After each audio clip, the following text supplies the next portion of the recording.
기쁨의 시작이라는 제목으로 하나님 말씀 선포하도록 하겠습니다. 오늘 대강절 셋째 주일입니다. 보통 대강절에는 보라색을 많이 착용하잖아요. 우리 찬양대 센스가 있어가지고 보라색을 많이 차지하는데, 물론 어디에는 보라색으로 계속 가는 교회도 있습니다. 그렇다고 말하는 데도 있는데, 또 보통은 셋째 주일은 분홍색 초를 제일 많이 켜거든요. 의미가 사랑이다, 기쁨이다 말하긴 하는데, 보통은 이 분홍색 아니면 약간 오렌지나 장밋빛 써요. 자, 이 컬러가 상징하는 게 뭐냐면 사실은 기쁨을 상징합니다. 기쁨. 우리는 대강절 되면 보통 크리스마스 추리를 하니까 항상 크리스마스 때면 교인들이 어떤 느낌을 가지냐면 즐겁고 신나고 막 이렇게 하잖아요. 근데 원래 전통적인 기독교의 절기에서는 원래 사순절이랑 똑같다고 봅니다. 사순절 우리가 어떻게 보내요? 사순절 어떻게 보내요?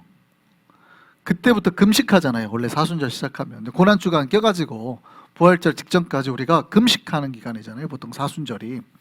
그래서 가장 그때 우리가 회개하면서 조심하면서 보내잖아요. 사실은 원래 전통적인 기독교 절기에서 대강절도 똑같습니다.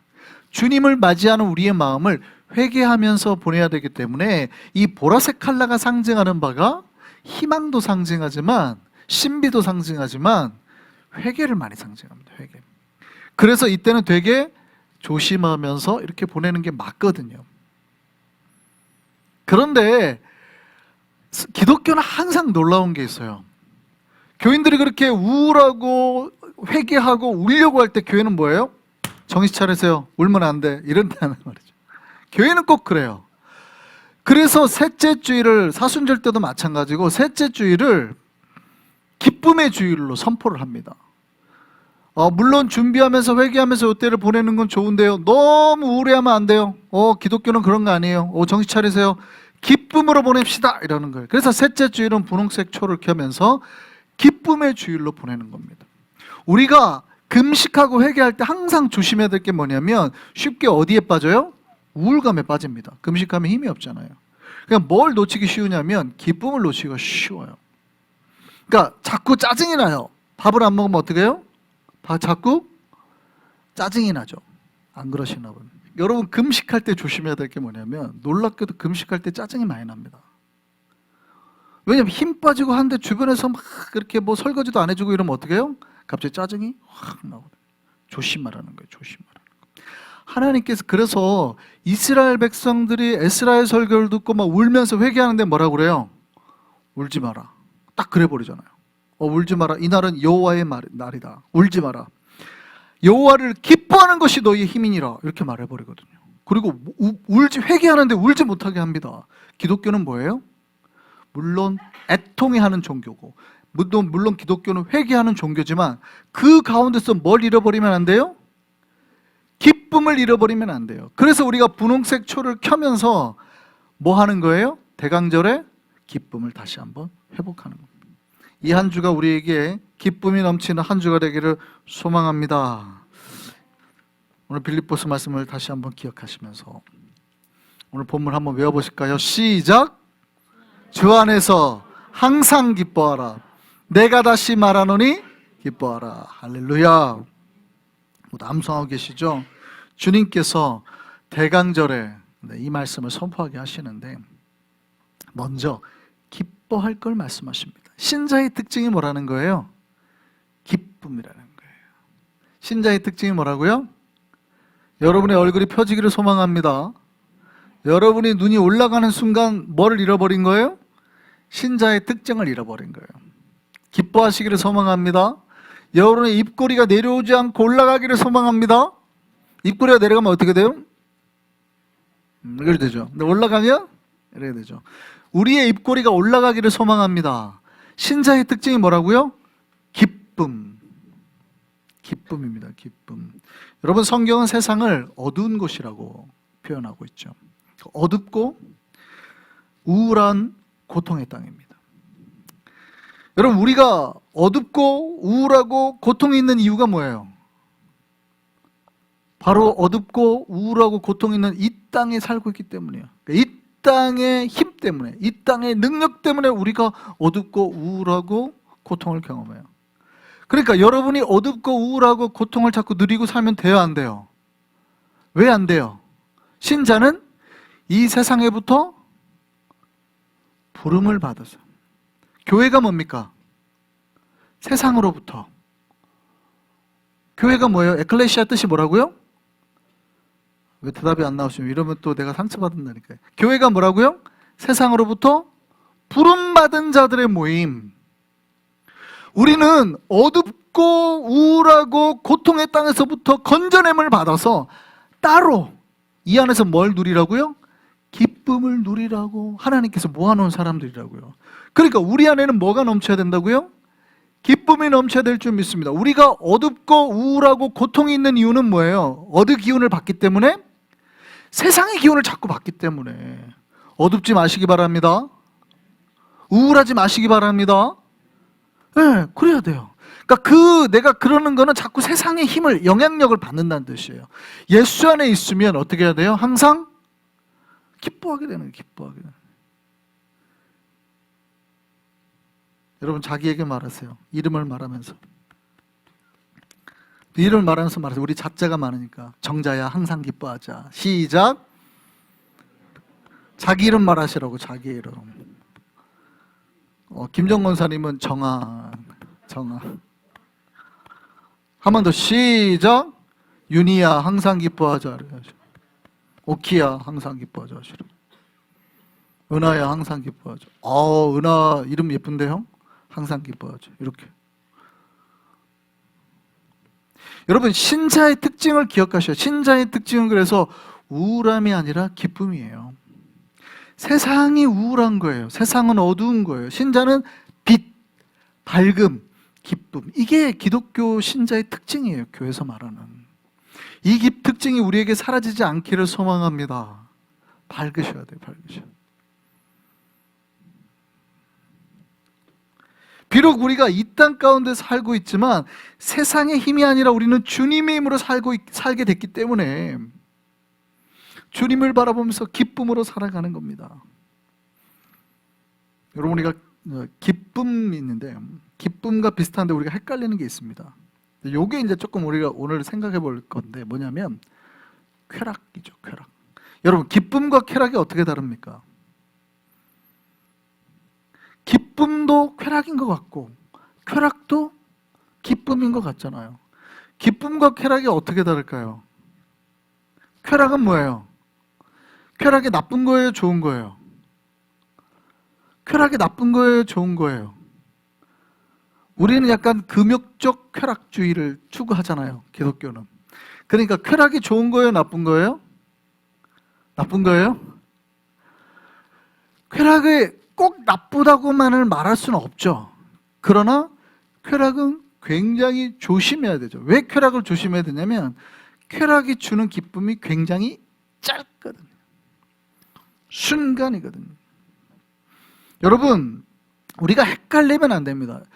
신자들은 기쁨을 추구하는 사람이지 쾌락을 추구하는 사람이 아니에요. 쾌락이 나쁘다는 뜻이 아니에요. 쾌락은 즉각적인 감정입니다. 빠르게 느낄 수 있는 감정이지만 그만큼 빠르게 사라져버립니다. 예를 들어서 이런 거예요. 찌는 듯한 더위, 한여름에 무더위에 막. 근데 제가 여러분에게 일을 하자고 그랬어요. 교회 밭에 막 여기 나무 자르고 막 청소해가지고 온몸에 지금 땀으로 2시간 동안 쫙 흘렀다고 생각해보세요. 지금 너무 수고하는데 제가 가가지고 아이스크림하고 시원한 콜라를 한잔 해가지고 여러분에게 딱 드렸어요. 쫙 마셔요. 어때요? 정말 시원하죠. 그 순간 어떻게 해요? 막 그 만족감을 느끼잖아요. 이런 걸 뭐라고 그래요? 쾌감이라 그런단 말이에요. 쾌감. 쾌감이 빠르다는 뜻이에요. 빠른 감정. 이런 걸 쾌감, 쾌락, 빠른 즐거움. 근데 그거 한 잔 딱 마시면 한 일주일 행복해요. 일주일 막 행복해요. 콜라 한 잔에? 그러지 않죠. 바로 10분 정도만 지나면 다시 그냥 1시간만 지나면 아무리 길어도 1시간만 지나면 다시 그런 걸 쾌감, 쾌락이라고 한단 말이죠. 여러분이 갑자기 버스를 타고 어디를 가는데 맨하탄에 갔다가 이제 집에 돌아오는데 일하고 돌아오는데 갑자기 급 이제 막 설사가 나올 것 같은 거예요. 큰일 났어요. 뱃속에 막 부글부글 막 끓고 막 옆에 사람이 들릴 것처럼 막 속에서 막 난리가 나는 거, 우르릉쾅쾅. 지금 당장 이거 안 하면 이제 큰일 났다. 나온다. 그런데 이제 이거를 관략근을 꽉 조이고 막 1호까지 어떻게 집에까지 갔어요. 아, 문 열어줘요. 백집사님 문 열어줘요. 막 해가지고 가가지고 화장실 딱 앉았어요. 행복해요, 안 행복해요? 그런 거를 쾌감이라고 해요. 배변에 대한 쾌감. 이것도 인간의 욕구나 쾌감 중에 하나입니다. 그런데 그렇게 하고 나면 강 권사님이 일주일 동안 행복할 것 같으세요?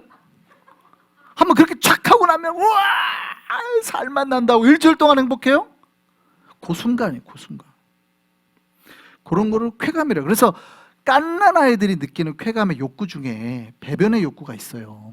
아이들이 그 뱃속에 있는 걸 꾹 참다가 하다가 갓난 애기들이 이제 기저귀에다가 딱 싸잖아요. 그때 아이들이 느끼는 욕구, 아이들 발달 욕구 단계 몇 단계, 아이가 엄마의 젖을 빨면서 느끼는 욕구가 있고, 구강의 욕구가 있고, 배변의 욕구가 있어요. 그러니까 이 아이들도 그걸 꽉 모았다가 팡 싸면서 이제 쾌감을 느낀단 말이죠. 이런 걸 뭐예요? 이런 걸 쾌감, 쾌락이라 그래요. 여러분, 이 쾌락이 다 나쁜 게 아닌데 쾌락에는 반드시 한계가 있다는 것을 분명하게 느껴야 돼요. 이 자극을 추구하게 되면 사람들이 어떻게 돼요? 이게 자극이 너무 짧다 보니까 이 쾌락을 계속 누리고 싶은 거예요. 그러니까 어떻게 해요? 이 쾌락을 누리기 위한 강제적인 수단을 쓰는 거죠. 그게 뭐예요? 술도 마시고 아니면 이제 마약을 하는 거죠. 그 쾌감을 느끼기 위해서. 그러니까 분명히 인간의 이 쾌락이라는 게 한계가 있다는 걸 자명하게 인간이 깨닫고 살아가면 문제가 안 생기는데 이 한계를 넘어서고 싶은 거예요. 그럼 어떻게 돼요? 밥을 한 끼 먹고 만족했던 사람이 안 되니까 밥을 한꺼번에 막 두세 끼 막 먹기 시작하는 거죠. 거기에서 오는 뇌에서 호르몬이 계속 나오거든요. 이게 계속 누리고 싶은 거예요. 운동도 왜 중독이 걸려요? 처음에는 좋은데 계속 하면 호르몬이 계속 나오거든. 근데 안 하면 몸도 아프고 막. 그것도 쾌락의 중독 중에 하나죠.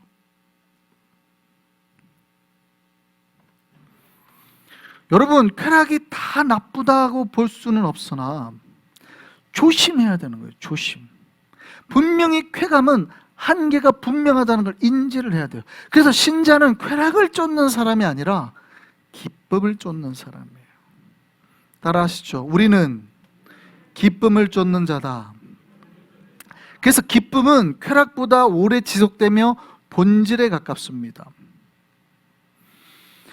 여러분, 기쁨이 그러니까 요 기쁨이라는 건 오래 지속되면 될수록 좋은 거 아니에요? 그러니까 어디에 가깝냐면 행복이나 만족, 여기가 기쁨에 조금 더 가깝죠. 물론 쾌락과 기쁨을 구분하기가 쉽지 않기도 합니다. 왜냐하면 더운 날에 시원한 거 한 잔 마시면 이게 기쁘기도 하거든요. 쾌감이지만 그게 기쁨도 되거든요. 그러니까 쾌감과 기쁨이 교차하는 파트가 있어요. 그런데 그 파트가 완전한 본질한 기쁨이라고 생각을 해버리면 인생이 망하는 거예요.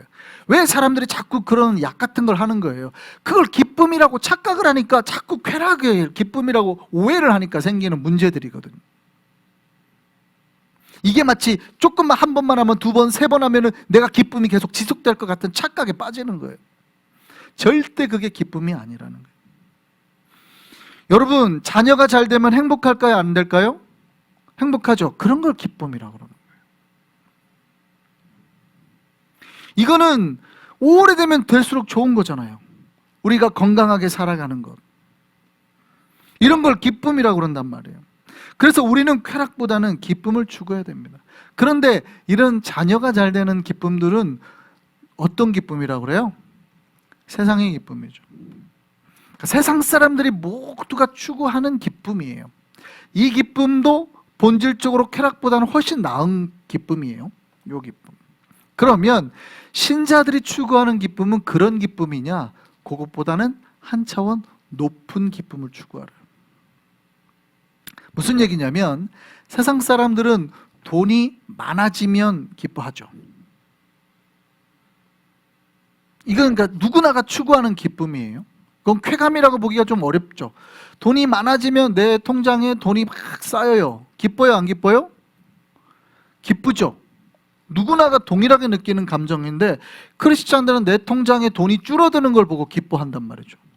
그러니까 내 통장에 돈이 느는 걸 보고 기뻐하는 거면 이거는 그냥 베이직한 거예요. 안 믿는 사람이랑 똑같아요. 이거는 뭐 내가 크리스찬으로서 자랑스럽다 말할 기쁨이 아니에요. 그냥 그게 크리스찬이야. 그냥 다 누구나가 느끼는 거지. 이게 이런 거예요. 그런 걸로 쾌감이라는 느낌이 되게 이상해.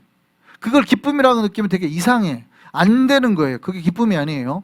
오히려 크리스찬은 자기 통장에서 돈이 빠져나가는 걸 보고 기뻐하는 사람이잖아요. 왜요? 우리는 왜 그런 걸 보고 기뻐할까? 여러분이 돈을 어디다 썼기 때문에 기뻐하는 거예요? 갬블 해가지고 돈이 빠진 걸로 기뻐한다는 뜻이에요? 그런 거 아니죠. 크리스찬은 애초에 그런 걸 하면 안 되니까. 크리스찬이 돈이 빠져나갔다는 거는 뭐 했다는 거예요? 나눴다는 거. 뭐 선교비를 보냈든지 뭐 다른 사람에게 줬든지 힘든 사람에게 줬든지 그러니까 돈이 빠져나감으로 기뻐한 거예요. 잘 보세요. 그러면 세상 사람들은 돈이 쌓임으로 기뻐하는 거예요. 누구나가 똑같이 느끼는 기쁨. 근데 크리스찬은 거꾸로 그러니까 반대되는 그 역효과 나는 것들 가운데서 우리는 기쁨을 누린단 말이죠. 거기서 뭘 발견하기 때문에? 하나님의 계획과 하나님의 뜻을 발견하기 때문에. 이게 신자들이 추구하는 기쁨이 세상 사람들이 바라는 기쁨보다 다르다는 거예요. 더 본질적이죠. 그러니까 우리는 영혼의 만족에 기뻐하는 거예요. 나눔의 기쁨, 헌신으로 얻어지는 것들이 기쁨이기 때문에 더 높은 수준의 기쁨을 간직하는 거죠. 아멘입니까? 그래서 우리는 이런 기쁨들을 누리기 시작해야 된다는 거예요. 내 영혼이 구원받았으므로 누리는 기쁨.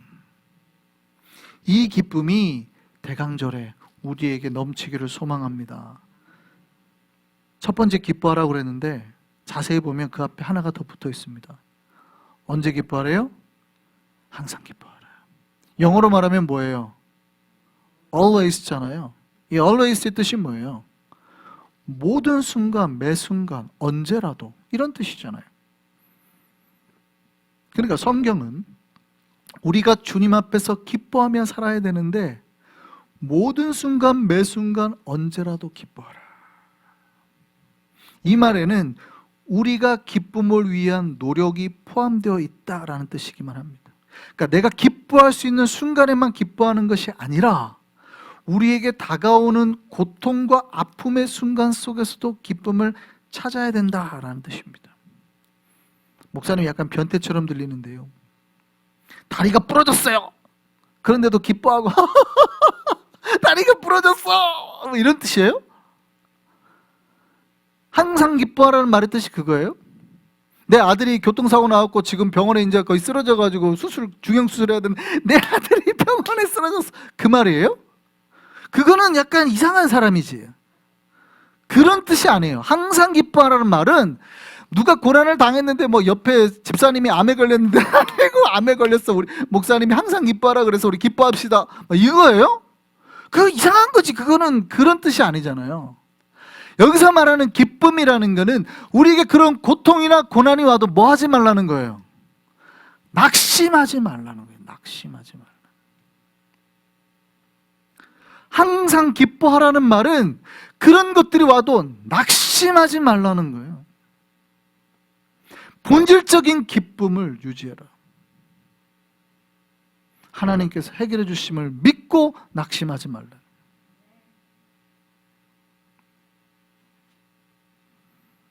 주님 바라보고 소망 가지고 감사하라는 거예요. 그러니까 그걸 위해서 노력하라는 거죠. 노력하라. 항상 기뻐하라는 말은 그러니까 모든 순간에 범사에 감사하고 기뻐할 수 있도록 우리가 기도하고 훈련받고 노력하라는 뜻이 포함되어 있다 이 말이에요. 오늘 본문을 기억하시기 바랍니다. 뭐라고 말하고 있다고요? 항상 기뻐하라. 그렇게 말을 하면 또 그렇게 말할 수 있습니다. 목사님, 어떻게 그래도 그렇게 합니까? 어떻게 그렇게 합니까? 그렇게 말하는 사람이 있을까 봐 강조해서 말하죠. 그렇게 말하는 사람이 있을까봐 분명히 강조해서 그 다음에 한 번 더 말하죠. 뭐라고 그래요? 내가 다시 말하노니, 그렇게 말하는 사람들 잘 들으라는 거예요. 내가 다시 말하노니 어떻게 해요? 기뻐하라. 어떻게 목사님 항상 기뻐해요? 어떻게 그렇게 말할까봐, 그런 사람 있을까봐 내가 다시 말하노니 뭐 하라고요? 기뻐하라. 다시 말씀드립니다. 기뻐하시기를 바랍니다. 우리가 그렇게 항상 기뻐할 수 있는 이유가 뭡니까? 이유가 있어요. 사도 바울께서 그렇게 강조해서 기뻐하라고 말씀하시는 이유가 있어요. 그 조건은 딱 하나, 제일 앞에 이 말로 시작하죠. 뭐라고 돼 있어요? 주 안에서. 주 안에서. 우리가 주님 안에 있을 때 우리가 진짜 기쁨, 본질적인 기쁨을 찾을 수 있다는 거예요. 그러니까 우리가 주님 밖에 있으면 이 기쁨을 못 찾는다는 뜻이에요. 우리가 쾌락을 쫓지는 않을지언정 세상 사람들이 추구하는 기쁨 수준에만 머물 수밖에 없다는 거예요.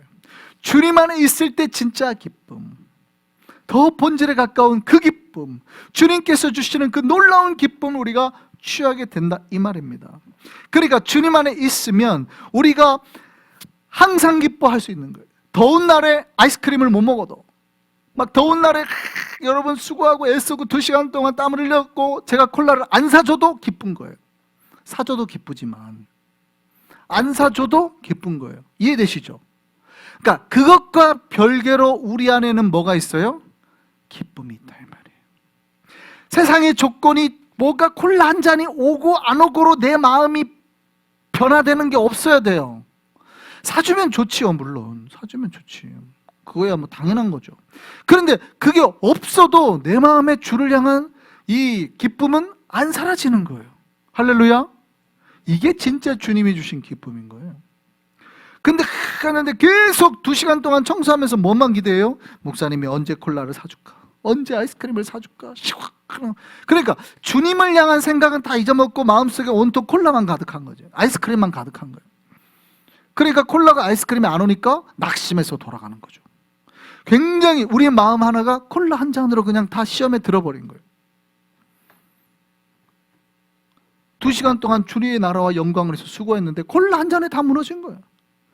거꾸로 말하면 그러죠. 목사님 콜라 한 잔 때문에 그럽니까? 사줍시다. 그럴 수도 있지만 정반대로 말하면 야, 콜라 한 잔에 2시간의 은혜를 날려먹었네.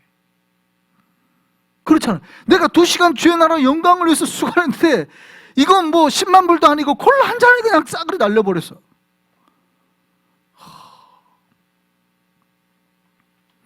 여러분, 주님 안에 있으면 내가 그 더운 날 아이스크림 못 먹어도 기쁘지만 우리 자녀가 좋은 곳에 취직을 못해도 기쁠 수 있습니다. 할렐루야. 조금 낙심될 수 있어요. 콜라 한 잔 안 먹어도 조금 낙심될 수 있어요. 자녀가 좋은 곳에 취직 못해도 조금 낙심될 수 있어요. 인간적으로 누구나 그럴 수 있어요. 그러나 이게 우리 영혼을 상할 만큼 낙심되면 안 된다, 이 말이에요. 그게 본질이 아니기 때문에. 주님이 주신 기쁨은 우리 안에서 흔들리지 않는 진짜 기쁨일 줄 믿습니다. 우리가 기뻐하는 이유는 우리 안에 계시는 주님 때문이에요. 그거는 세상의 모든 문제를 넘어서서 주님으로 인해서 기뻐하는 겁니다. 여러분, 대강절입니다. 주님께서 오시면 우리 안에 이 기쁨이 온전히 시작될 줄 믿습니다. 이 대강절이 이 기쁨이 시작되는 때가 되기를 바랍니다.